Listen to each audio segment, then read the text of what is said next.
What is a wise man's positive behavior? What kind of behavior? A wise man treat other people the way he would like to be treated by them. So you want a respect, give respect. So you will get the respect back. So you want to treat someone the way someone treats you. If you treat with respect, they will treat you with respect. The wiser man never wasted resource in futile, non-value added activities.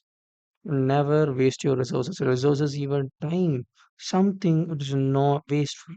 There's no value added activity. Don't waste your time. Silence is preferred to indiscreet talking. Always, than speaking something, be silent.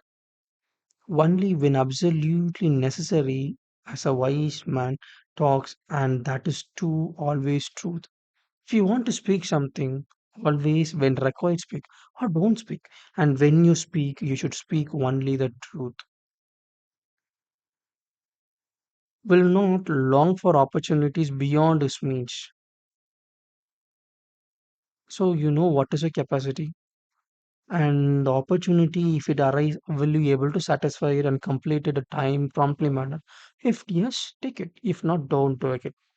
Will be well balanced in success and failure. Always have a balance of success and failures. Don't be always success or always failure. Always balance it. Success and failures should be balanced to be with a man with positive behavior.